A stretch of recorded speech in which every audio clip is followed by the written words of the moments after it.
Video diduga aksi pencurian dilakukan komplotan emak-emak di sebuah toko butik Jalan Industri Pasir Gombong, Cikarang Utara, Kabupaten Bekasi terekam CCTV, Selasa, tanggal 26 April tahun 2022, siang. Dalam rekaman video yang beredar di media sosial Instagram, pelaku datang menggunakan kendaraan roda 4 ke sebuah butik. Terlihat dua orang emak-emak masuk ke dalam toko dengan turun dari sebuah mobil pribadi.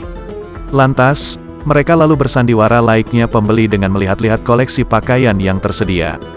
Saat tengah melihat-lihat, satu orang pelaku yang berpakaian kasual berusaha mengalihkan perhatian penjaga toko.